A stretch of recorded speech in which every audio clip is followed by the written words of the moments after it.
Well, we're getting more news now today that the Trump administration is considering to crack down a bit on Chinese financial interests. Specific folks like I guess what you call them oligarchs and certain businesses and financial institutions over what's going on in Hong Kong. But of course, what's going on in Hong Kong is not America's main concern. It wouldn't be a concern if China wasn't already on their bad side.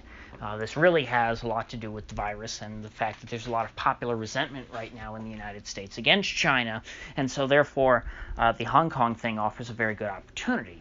But if the crackdown in Hong Kong and this new law, which I discussed, was it yesterday or the day before, which basically outlaws dissent in China against in Hong Kong against the Chinese government, which currently rules over them, because of course in 1997 Hong Kong shifted from being under British rule to Chinese rule, but the Chinese were supposed to preserve essentially Hong Kong's different status until 2047, so 50 years from the date of the handover.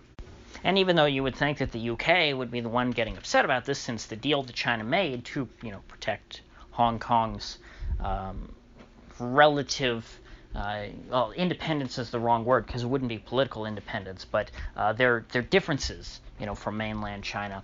You would think that Britain would be the ones upset, since they signed the agreement with China, and so China is obligated to Britain to protect the liberties of the people of Hong Kong. But instead, the United States are the ones getting upset, because they have much more of a reason to, because the U.S. is the dominant power in the world, and China is sort of a rising power that would one day, some would say even today, but I don't think they're nearly, they're not there yet, but in time will be able to challenge the U.S. as an equal. And so the U.S. has a great incentive to be a real stickler over this whole Hong Kong issue. And so these sanctions on certain businesses and financial institutions obviously would disrupt commerce between the two countries, make things difficult. Of course, it would lead to probably something akin to a tit for tat. China would start restricting Americans, and maybe it would be a little more broad, maybe not as focused, because we don't even know how broad or focused the sanctions that the Trump administration is discussing would be. And then ultimately, this could lead to a breakdown in trade relations between the two countries. And considering the amount of commerce that occurs, between the United States and communist China, that would, create a great disruption in both economies. Because, of course, American companies have so much manufactured in China and shipped here, and then China, they employ so many people manufacturing goods for the American market. And once relations break down with the United States, that's like breaking down relations with the entire Western world, because when the U.S. decides to sanction a country, they force everyone else in the West to go along with them, pretty much. In the case of Iran, I guess Europe kind of tried to go around that and didn't really succeed much. They still kind of can't trade with Iran as much as they'd like to. But I guess you could say that if there was this ultimate breakdown in trade relations, that it would force a lot of these countries to choose between, being a partner of the U.S. and a partner of China.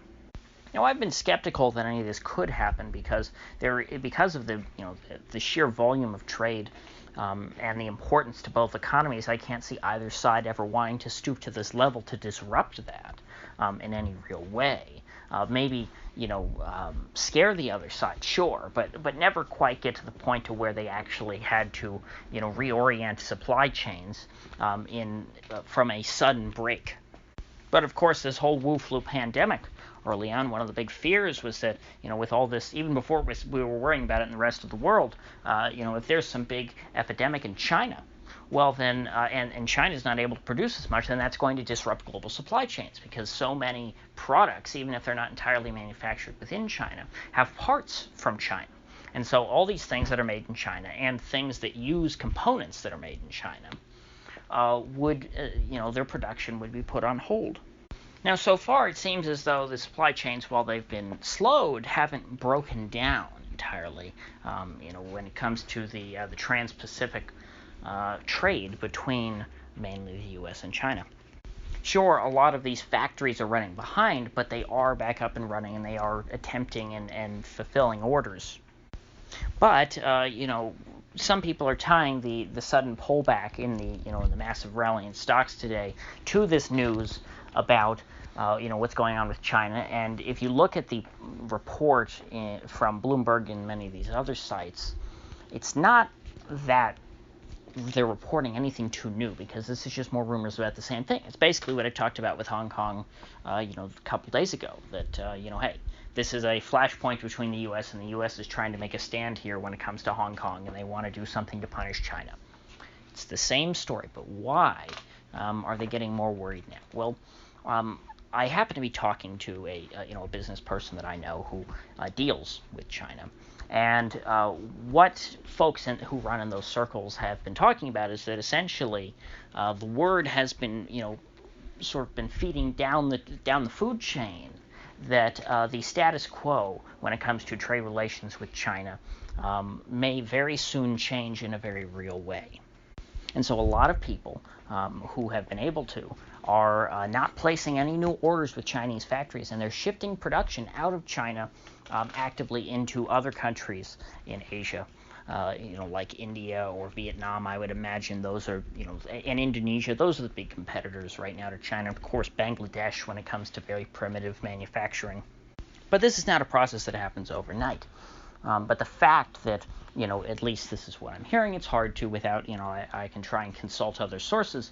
And of course, there are more things now being made in Vietnam than there used to be, but not nearly as much as things are made in China. If this process is beginning, and people are slowly but surely shifting production to places outside of China, well, then the potential becomes greater and greater that there is going to be that slow but then sudden breakdown in U.S.-China trade relations, which is, that's what really matters more so than the political relations, because once trade relations break down, then the breakdown in political relations becomes feasible. Because the less that the U.S. economy is tied up with the Chinese economy, then the less either party has to lose by breaking off relations. And so I still don't think that it's quite possible that, we could, in a matter of weeks or even months, see a total breakdown in U.S.-China relations. But the possibility seems to be becoming more and more realistic. Because I think that right now the pressure from the private sector would still be too great for the U.S. administration to pull the trigger on this and to really go through with, being tough on China like Trump wants to be.